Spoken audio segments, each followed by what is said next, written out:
안녕하세요. 정신분석의 드립니다. 비혼의 주의와 해석이라는 책 우리 같이 이제부터 공부해 보도록 하겠습니다.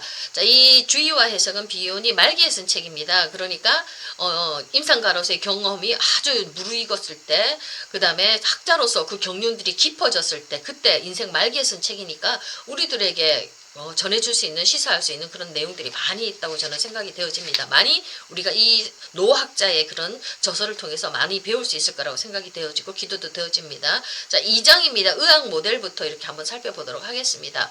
자, 이 적용에서 얘기를 하기를, 우리 옛날에는 프로이드 시대 그때 때는 우리 정신세계 이런 것들을 신체의학 그 모델을 가지고 와서 많이 비교해서 설명을 할 수가 있었다고 얘기를 하고 있습니다. 프로이드가 의사였지요. 근데 이게 어느 정도는 설명을 할 수 있었지만 정신세계와 의학, 신체의학 세계는 완전히 분야가 틀리지 않습니까? 그러니까 그 뚜렷한 차이가 나타나서 더 이상 그것만 가지고는 설명을 할 수가 없었다고 얘기를 하고 있습니다. 신체의학과 정신의학과의 가장 큰 차이는 뭐냐면, 의사는 감각에 의존해서 내담자 환자들의 상태를 진단하고 치료에 들어가지요. 근데 정신분석과는 틀리지 않습니까? 감각적이지 않은, 보이지 않는 것에 의존하지 않습니까? 의사는 보고 느끼고 만지는 오감을 사용해서 그 환자를 진단할 수 있지만, 정신분석과는 내담자의 정신세계를 만질 수 있는 거 아니지 않습니까? 볼 수 있는 거 아니거든요. 그러니까 다른 도구가 필요하지요.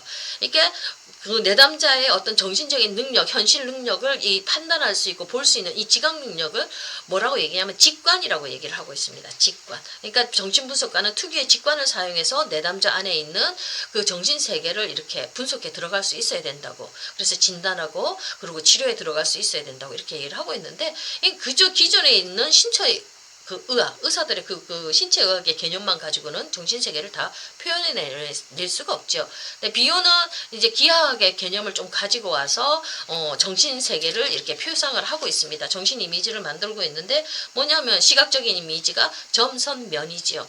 점이라는 건 하나하나의 점들, 하나하나의 사건, 경험들 뚝뚝 떨어져 있는 거, 그걸 얘기를 하는데, 이게 떨어져 있으면 안 되지 않습니까? 점과 점이 연결되면 선이 되지 않아요.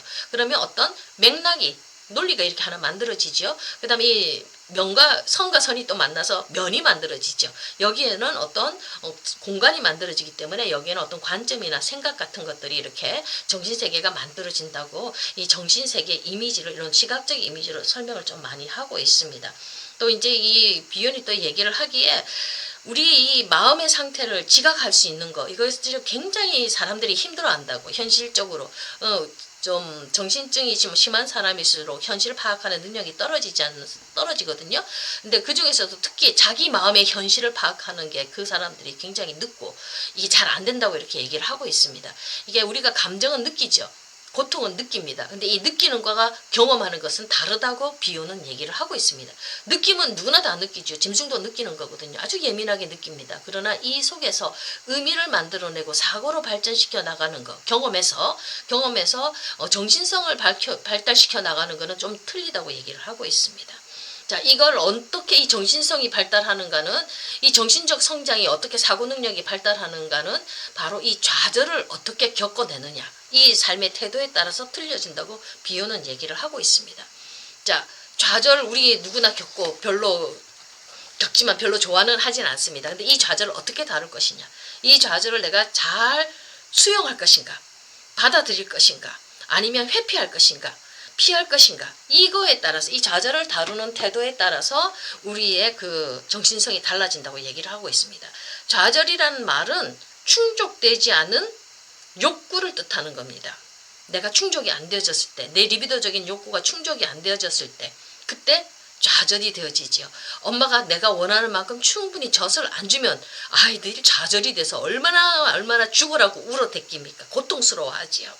자, 이런 상태가 되면 어떠해요? 우울합니다. 박해, 죽을 것 같아요. 누가 나를 죽이는 것 같아요. 배고파서. 그 다음에 절망하죠. 시기합니다.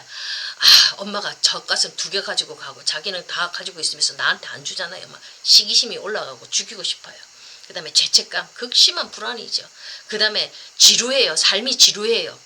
그렇지 않겠습니까? 잘 먹고 배가 뿡뿡 해야지 살아갈 맛이 나는데, 배가 골맛 있다고 생각해봐요. 살아갈 맛이 안 나요. 어린애기도 지루해요. 희망도 없어요. 이런 상태를 좌절이라는 상태인데, 이게 얼마나 고통스러운 정신 상태라는 겁니까? 자, 이때 이 고통을 우리가 어떻게 경험할 것인가. 자, 이 텅 비어져 있는 상태거든요. 우리가 아무것도 없는 이 상태에서 이 고통을 내가 조금 참아내고 견뎌내면, 조금은 인내할 수가 있으면은 뭔가 없는 이 상태를 표상하기 시작한다는 겁니다. 이름을 만들기 시작한다는 겁니다. 그렇게 될 때 정신성이 조금씩 올라간다는 겁니다. 자, 배가 고파요. 배가 고픈데 막 고통스러워서, 그런데 조금 참았더니 엄마가 밥을 갖다 주잖아요. 젖을 주잖아요. 그러면 우리 엄마는 사건 경험들을 조금 기다렸더니 엄마가 같이 젖을 주는 엄마예요. 완전히 주지 않는 엄마는 아니에요. 조금 참았더니 좋은 것을 경험할 수가 있어요.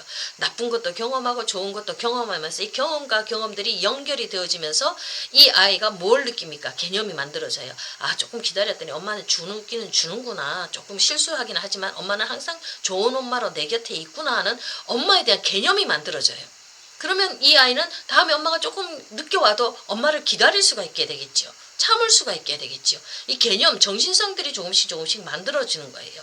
없는 게 아니구나. 엄마가 사라지는 게 아니구나. 조금 기다리면 오는구나 하는 것들을 이 아이가 인내하는 가운데 경험들이 연합이 되어지는 게, 연결이 되어지는 거예요. 이렇게 지속적인 연합을 이렇게 만들어지면서 이 아이는 개념을 만들 수가 있어요. 정신성을 만들어지는 거예요. 점점 발달하는 겁니다. 이 아이는 그래서 자신을 위로할 수 있고 자신에게 안전한 감을 느낄 수 있도록 이 아이는 좌절 앞에서 견디는 힘이 더 강해져 가는 거예요. 근데 이게 참을성이 없는 사람들은 느끼기만 하고 어떤 이름을 붙이지 않는 사람은 공포에 압도당하기 때문에 이 불쾌한 자극들을 어떻게 하느냐면 이 사람들은 내보내야 되겠지요. 이거를. 그래서 이래서 막 투사만 하는 겁니다.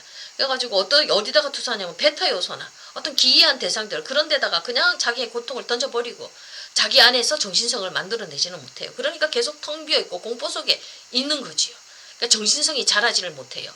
자, 비오는 알파 요소부터 정신성이 발달해 나가는 거라고 얘기를 하고 있습니다. 베타 요소는 사고로 취급을 하지 않고 있거든요. 자, 이 정신 공간에서 이게 텅 비어 있는 상태에서 뭔가 경험이 하나 떨어졌을 때 이걸 언어로 탁 제한되어지지 않으면은 굉장히 무섭고 공포스러운 겁니다. 내가 어떤 경험한 것들이 그냥 언어 속에서 담겨지지 않을 때 고통이라도 불편한 자극이라도 하더라도 이게 정신 공간은 이 언어 속에서 이렇게 제한되어져서 담겨지면은 내가 조금 더 압축성 있게 이걸 경험해낼 수가 있죠. 이 정신 공간은 제한적이지 않다는 겁니다. 우주로 넓어져 있어요. 그러면 내가 고통 하나를 당하는 걸 이 사람은 너무나 큰 고통, 무한한 시간 속에서 경험하기 때문에 어마무시하게 되겠죠. 이거 완전 그 공황 속으로 빠져들어가는 겁니다. 이렇게 3차원 공간으로 블랙홀로 빠져들어갈 수 있도록 우리가 이렇게 정신 공간을 이렇게 황폐하게 내두어서는 안 되겠죠. 뭔가 언어 안에 담길 수 있도록 제한성 안에 담길 수 있도록 만들어줘야 되는데 이거는 바로 언어화된 사고로 표상할 때 정신 공간이 이렇게 제한적인 성격을 갖는다는 얘기입니다. 압축이 되어진다는 얘기입니다. 이 언어 안에 담겨져야 된다는 거, 사고로 표상될 수 있어야 된다는 거, 이 얘기가 앞으로 우리 정신 분석을 할 땐 굉장히 중요한 요인으로 나오는 거거든요. 자, 그러니까 이 고통을 견디지 못하는 사람들은 이 베타 요소한테 투사한다든지 기이한 대상들한테 막 던져버리는 것들을 통해서 우주 공간으로 내 고통을 내보내니까 그 텅 빈 속에서 무한한 고통 속에서 이 사람들은 고통을 당하지 않습니까? 근데 언어 속에서 이 고통들이 들어와야 된다는 얘기를 하고 있고요. 자, 여기서 비오는 사고는 3차원 공간으로 표상될 수 있는 대상에 대한 자각이라는 얘기를 하고 있습니다. 자, 3차원 공간 안에 표상될 수 있는 대상에 대한 자각, 이게 바로 사고고요. 그 다음에 여기서 이 자각은 오로지 좌절을 하나의 특성으로 한다는 얘기를 하고 또 있습니다. 좌절을 겪어내야 되기 때, 좌절을 겪을 때, 경험해낼 때 이것들이 어떻게 하냐면 사고를 발달시켜 나간다는 그 얘기를 하고 있습니다. 엄마가 없어봐야지, 엄마를 잃어버려 봐야지 좌절을 겪는 거 아닙니까?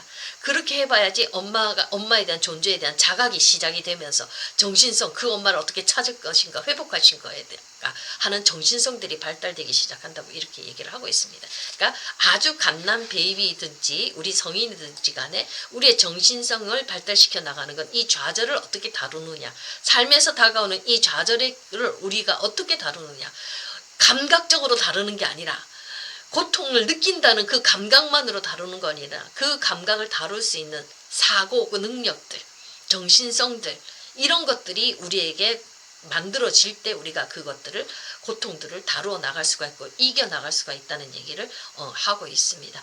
자, 오늘은 여기까지 하겠습니다. 감사합니다.